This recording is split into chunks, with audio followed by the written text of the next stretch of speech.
Well, yep, it's me.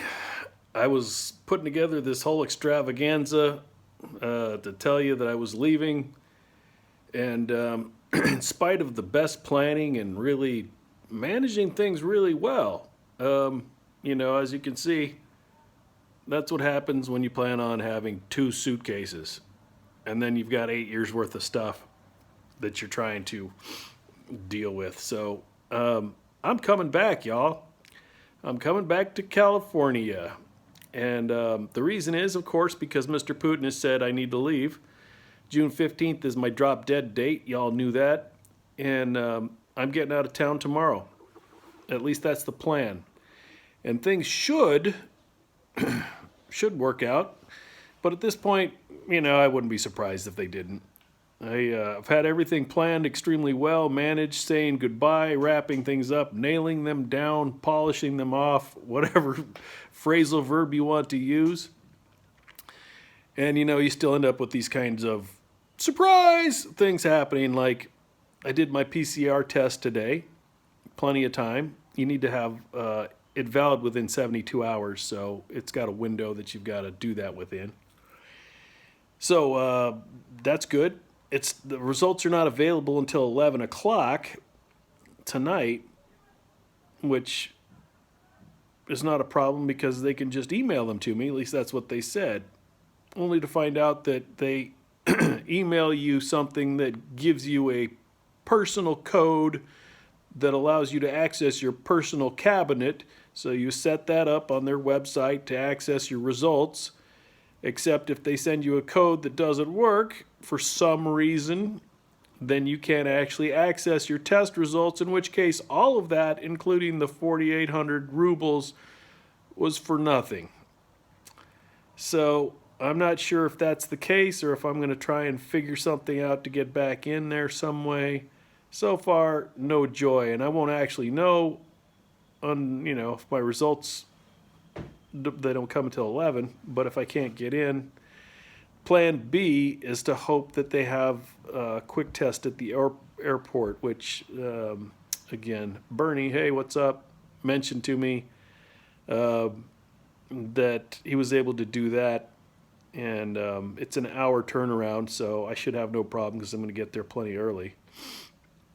But yeah, such is the day in the life of an international messenger. So I'm going to go take a hot bath, I think, because that's still a possibility here. Maybe that'll, stimulate some ideas, relax me a little bit. I know it looks like I'm already pretty relaxed, but I'm actually more just kind of burnt out. And then hopefully I'll get that taken care of.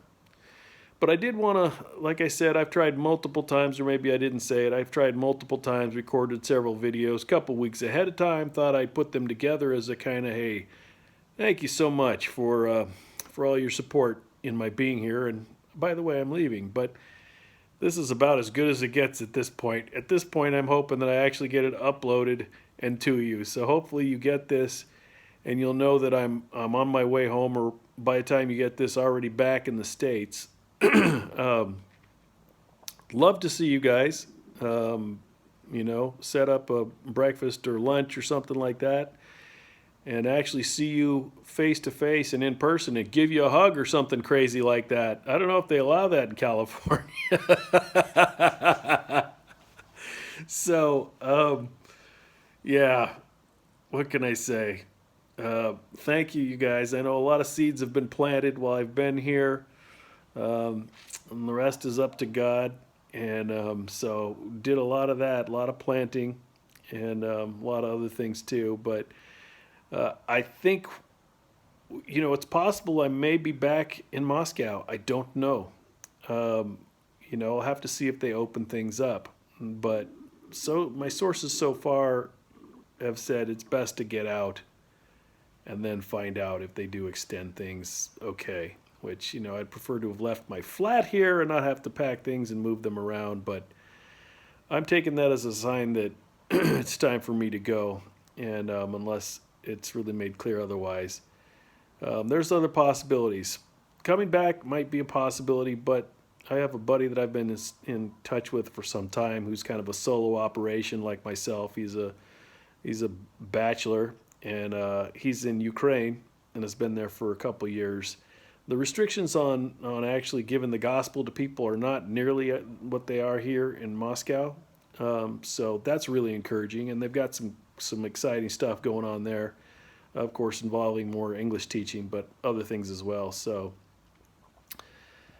I'm going to head home, and I am going to help my brother and my sister get my parents moved out of their house where they're at right now and into another place that's going to be a little bit more convenient. It's a place where they do some cooking and cleaning for them so they can concentrate on the just relaxing part.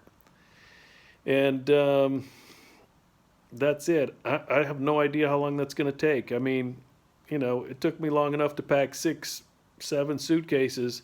I have no idea what it's going to be like to try and clear out 50 years plus of living in the same place. So you could pray for me when you think of it. But the sooner that gets turned around, the sooner I'll be able to get on with things.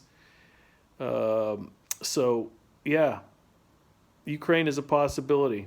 But a lot of this I'm going to try and work out in live and in person, do a lot of praying and figure out where God is taking me next. So thank you so much. You guys have been awesome. I really appreciate your financial support as well as your emotional support for the letters that some of you sent. And, for just keeping in touch and wanting to know what's going on. And, of course, for praying because, well, I would say Moscow is kind of a dark place, but I think it's all getting kind of dark these days. So coming back to California, I'm expecting a little bit of culture shock. So, that's difficult to do to a native Californian, if you know what I'm saying. Love y'all. And I'll say Всем пока for right now. And I'll talk to you soon.